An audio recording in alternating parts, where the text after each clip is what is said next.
அனைத்து இந்திய அண்ணா திராவிட முன்னேற்ற கழகம் இருக்கின்ற பொழுது நான் முதலமைச்சர் இருந்த காலகட்டத்தில் அம்மாவுடைய அரசாங்கம் வடகிழக்கு பருவமழை துவங்குவதற்கு 1 மாதத்திற்கு முன்பாகவே முன்னெச்சரிக்கை நடவடிக்கை எடுப்போம்.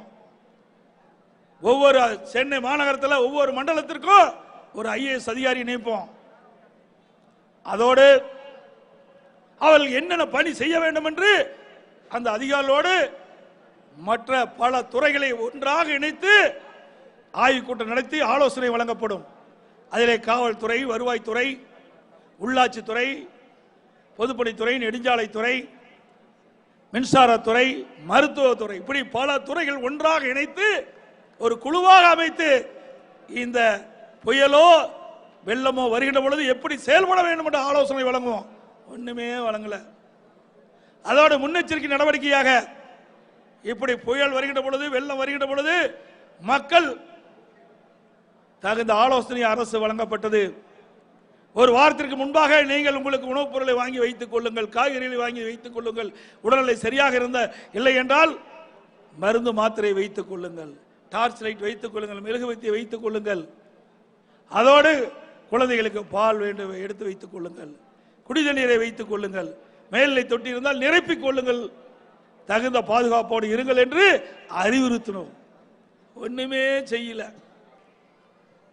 2024ஆம் ஆண்டு நாடாளுமன்ற தேர்தல் வர இருக்கின்றன. 2024 நாடாளுமன்ற தேர்தலுக்கு முன்னோட்டமாக நம்முடைய கூட்டணியில் அங்கம் வைக்கின்ற புரட்சி பாரதம் கட்சியினுடைய மாநாடு ஒரு துவக்கமாக அமைந்திருக்கின்றது.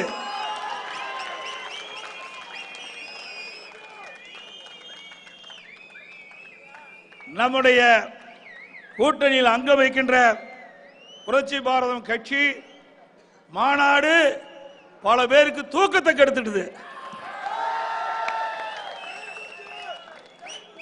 ஆகா, 2024 40க்கு நாம் 40 என்று நினைத்துக் கொண்டவர்களுக்கு இந்த மாநாடு அவருடைய தூக்கத்தை கெடுக்கப்பட்டு விட்டது.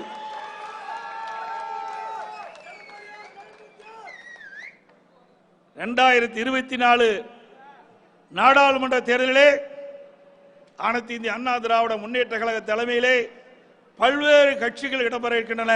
அதிலே புரட்சி பாரதம் கட்சியும் முன்னிலை வைக்கின்றது.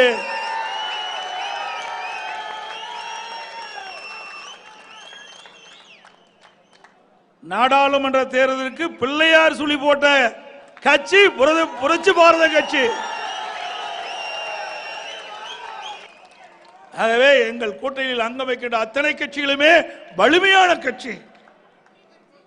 இன்றைக்கு கூட இங்கே அழகாக நம்முடைய உரையாற்றினார் SDPI கட்சியை சேர்ந்த பொறுப்பாளர் கரீம் அவர்கள் குறிப்பிட்டார்.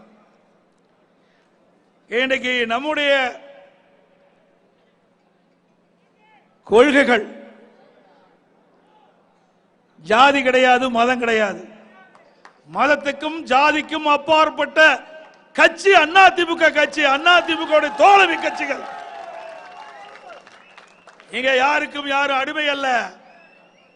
உழைப்பாளிக்கு அவருக்கு கிடைக்க வேண்டிய மரியாதை கிடைக்கும். உழைக்கின்றவர்கள் ஏற்றம் பெறுவார்கள். அப்படிப்பட்ட கட்சிகள் தான் நாம் ஒன்றாக இணைந்து தேர்தலில் போட்டியிட இருக்கின்றோம். செய்திகளை உடனுக்குடனும் துல்லியமாகவும் தெரிந்து கொள்ள சப்ஸ்கிரைப் பண்ணுங்க.